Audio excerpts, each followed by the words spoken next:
So here we are, day 2. Where are we starting? We are starting at the west gate of Preah Khan, and I think it's one of the bigger temples on the second loop. Yesterday we did the small loop tour that has all of the superstars, let's call them that. Today we're doing what's called the big loop, so we're going further around the archaeological site area. But the temples are a little bit lesser known, so we're expecting even less people today. But the drive out here is just absolutely gorgeous, and it looks like it's going to be a spectacular day. Not too many clouds in the sky, but temperate climate for now. Yeah, very nice. We rode a little bit earlier this morning, so we didn't have to buy our tickets. So we're actually going to see some morning sun, which is going to have better colors. And I got my new fake Ray-Bans bought off the street last night at Pub Street. $10. Can't go wrong. Can't believe they're fake. All right, we're about to go through the ticket control and head in.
Vicky has some temple facts for us. Yes, I got an impromptu tour. Very, very lovely guide or security guy. And for the very little sum of $5, he gave me a wealth of information concerning this place and basically all the best photo spots. So let's hope those turn out. When I said that this was the biggest temple of the second tour, I was absolutely not wrong. This is actually the second biggest temple in this entire complex, second only to, obviously, Angkor Wat. It was built by a king that wanted to bring the Hindu and Buddhism religions together. So there's one side of the temple near the main concourse area that had all Hindu motifs on one side, and the other side had all Buddha motifs on the other side. When that king died, unfortunately, the new king was a proponent of only Hinduism, so he destroyed all of the Buddha statues on that side of the property, unfortunately. The center of this entire temple has a stupa, and it's the tomb of the king's father. So the king actually built this temple for his father to honor him. And the temple that we saw yesterday called the Tapram, the Tomb Raider temple, that one was built in honor of his mother. So a very, very busy king indeed. Wow. That's what I know. I just learned something. So did I. $5 US.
by some 6-year-olds.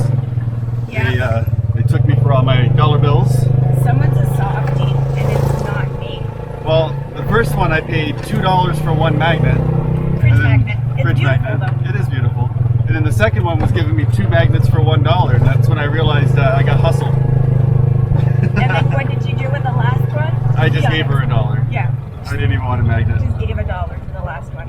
So do know that if you come here, there's going to be some high pressure sales being leveled upon you by the cutest 5-year-old girls I've ever seen. It's hard to say no, but the more that you encourage them, the less that they go to school is one idea or one way to think about it. The other way to think about it is that it's just American dollars. So if you want to give a few dollars away, they're very happy to have it. So this type of behavior is seen everywhere that we've ever been to any temple. So it happens here as well. I know we haven't discussed it much.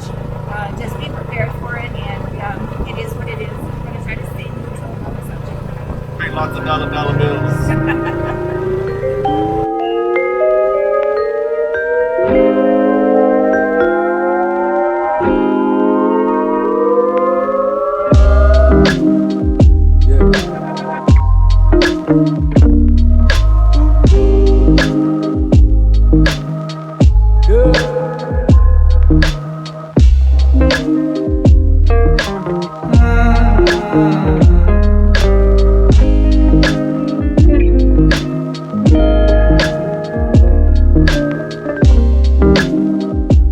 Hello again. We're now at Temple 2 of the bigger loop on day 2, and we're stopping at this temple called Neak Pean. It looks like Neak Pean, but they pronounce it Neak Pean, almost like Nippon. This is a very small temple, but with a big water feature. You have to walk on a long catwalk to get here. There's a lot of marsh area, and then there's these big pools around this middle temple over there. So really quite striking, different. You'll notice that there are a lot of temples here. They all have their own charm, and they all bring something a little bit different to the table. So all in all, really quite fun. I give this one 4 out of 5 watts. I disagree with the 4 out of 5 watts on this one. I'd call this one a solid, maybe 3. Still beautiful, but nothing like what we've been seeing.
Coconut time. Gotta love them. Pretty much at most entrances to each temple, they have coconuts and water, so don't worry about bringing too much with you. They have them all right here. And if you want to be green, get the coconut instead of the single-use plastic. On top of that, when you're done with your coconut drinking the water out of it, there's a lot of places that will leave the coconut meat out for the chickens. There's lots of chickens around here, some of the most beautiful chickens I've ever seen. And they feed off of it, so you're kind of like helping the wildlife.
So far, this is one of my favorite, next to probably Teprom and Angkor Wat. The intricacy of detail into a lot of the pillars and a lot of the carving, it seems to be a little bit more ornate. And they have elephants, stone elephants. That's the first temple that I've seen stone elephants in. I'll give Vicky a chance here to tell you a little more than I know. Oof, the pressure's on. This has been known as the Elephant Temple because it is one of the few that does have big elephants, not just carvings on walls, but statues. They are extremely well preserved. And there are also some lion heads or lions that are fairly well preserved as well. It appears as though this particular temple might have been built with a different type of stone. I'm not saying that because I've Looks heard very it from a very guide. like coral almost. It's very porous. You can see lots of holes in it, but weirdly enough, it's porous, but it looks like it held up better. If you look at the structures, everything seems just a little tiny bit more intact. If I remember correctly, I think this is late 12th century, but I'm really not sure that has anything to do with it. And this one was called This is East Mebon. East Mebon. Okay. Absolutely beautiful. One of my favorites. Your shadow stretching on the floor while the sun gets low. I got a feeling that the glow deep inside my core needs to breathe to flow.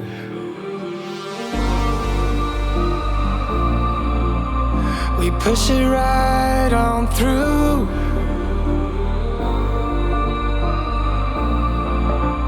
I know you need it too, because we have been working hard right from the very start. Who knew we'd get this far? But now it's time for us to stay out until it's late. We've come a long, long way, so we deserve it, mate. Call it a day and celebrate. Let's celebrate. Call it a day. Let's celebrate. Call it a day and celebrate. Let's celebrate. Call it a day. Let's celebrate. Call it a day. No obstacles that we faced did ever slow us down. We knew we'd get here, went the extra mile in every race. We are duty bound. We push it right on through.